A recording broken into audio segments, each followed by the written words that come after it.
All right, so you guys know that I don't have any wants to put any more ceiling speakers in the ceiling. So I'm taking these bookshelf speakers that I've been using in the living room for the fun of it. These bookshelf speakers are actually very good. And if I can get this grill off, it's a very tiny driver and kind of like a horn loaded tweeter. But this speaker, if you haven't seen my review on these speakers way outperform their size. They sound really good. So I think they're going to be perfect for at least a temporary Atmos system. So on the back side of this, how they come are with little keyhole mounts. You can just hang it like a picture frame, and then you can put your wire through, and they're rear ported to give you a little bit more bass because you're going to put them up against the wall most likely. I'm going to try these out for Atmos speakers, and how I'm going to do this, what I've been doing, I've done 3 of them already. I'm taking off the back bracket because I don't have any use for any of those right there. I just dropped one in there, but we'll get that out later. So I don't have any use for the keyhole mount at all. But I went on Amazon and I purchased these mounts. They come in a set of 2. So I bought 4. I'm doing a 4 Atmos system. And they have some really cool ways to hang speakers. Now they're made for the wall, but they do have anchors for the ceiling as well. So you can twist this knob to release the tension so that you can tilt your speaker up and down. And then if you take this Allen wrench here on the side, this is actually really tough because they have it really tight. There we go, we broke it free. You can not only lift it up, but you can tilt it and turn it almost a full 180 degrees. And this, of course, tilts almost that much as well. So once you get it to where you like it, you just retighten your tensioner here. And now it stays in place. And then I'll retighten the other one. And that stays in place now. So now you mount this side to the ceiling, mount this side to the speaker, and you can hang your speakers on the wall, or like in my case on the ceiling. So I'll show you the finished product here. So all I did was didn't obviously have a screw on the back. So I put a screw in the back of it, making sure to seal it so no air comes out. And then I made sure not to hit the magnet of the speaker. It's actually a little bit lower. So I put a screw here so that the mount will just kind of lock into the speaker like so. And now they will just hang on the ceiling something like this. So it'll look like this. Now I was asking Jazz, should I hang it like this or should I hang it sideways like this? And she said right now this would be better. So we're going to start with that. Imagine this being the ceiling. This is what it will look like. I think it'll sound good.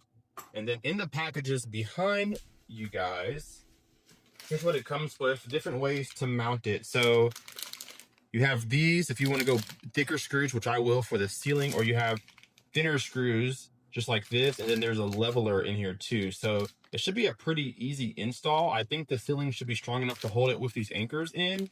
So I'm going to try to get away with doing a 4 Atmos bookshelf speaker set in the home theater using these speakers here. So wish me luck that nobody gets hit in the head.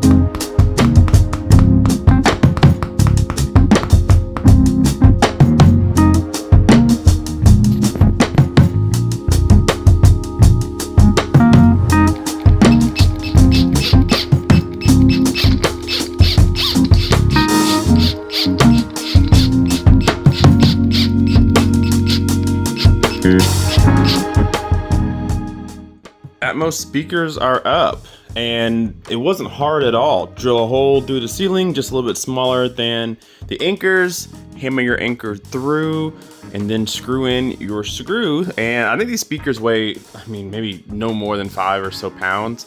So you probably could have got away without using anchors, but we want to be safe, especially because we're going to have a lot of bass going through here. But it looks like the anchors and the speakers are hanging up well, and then you can angle them to your liking. So what do you guys think? I have them long ways like this. Should I keep them kind of turned that way, or should I make them sideways? What do you guys think? I haven't listened to them yet. Obviously there are no wires in. I just bought some more wire to go in there. This is just regular 16 gauge OFC wire, and this will go through to the speakers into the amp rack. So how I'm going to kind of route the wires to make as little of tracks as possible. I don't really want a lot of wire cable hiders all over the place.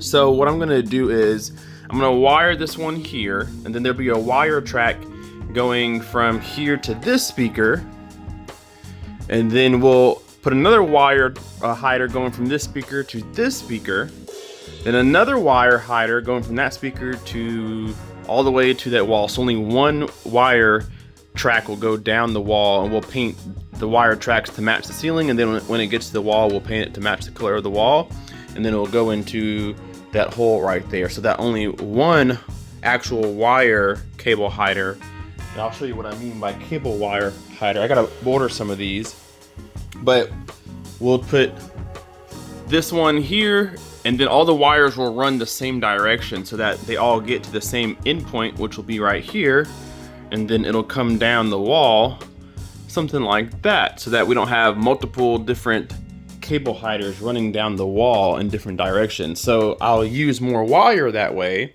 but my end result will be a lot better, and that way I can kind of just take the wire and go right over the sound panel, go through there.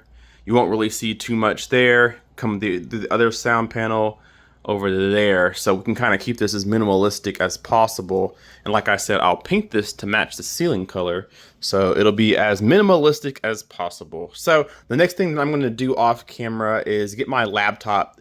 After I get all the speakers hooked up, I do want to start running some calibration and just kind of hearing what the room sounds like, because right now how things are set up, this is where my subs are.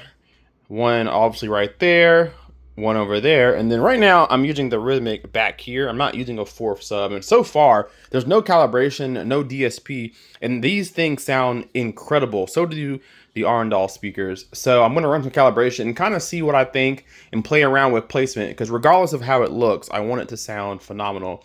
If I do end up leaving the speakers here, I do want to build a little bit of a cabinetry to go in this empty space here to fill this void, right? And I'll make it probably the same depth as the sub. So I don't know, it just depends. I do have a company sending out a screen that goes on the wall, so depending on how much I like that screen, this whole setup may be different.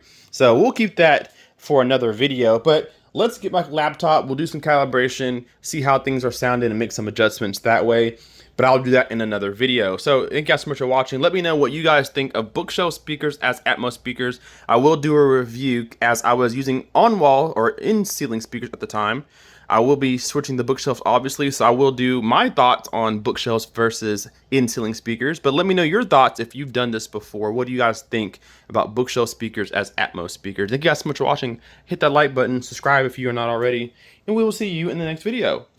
K-Pace Guy out. Peace.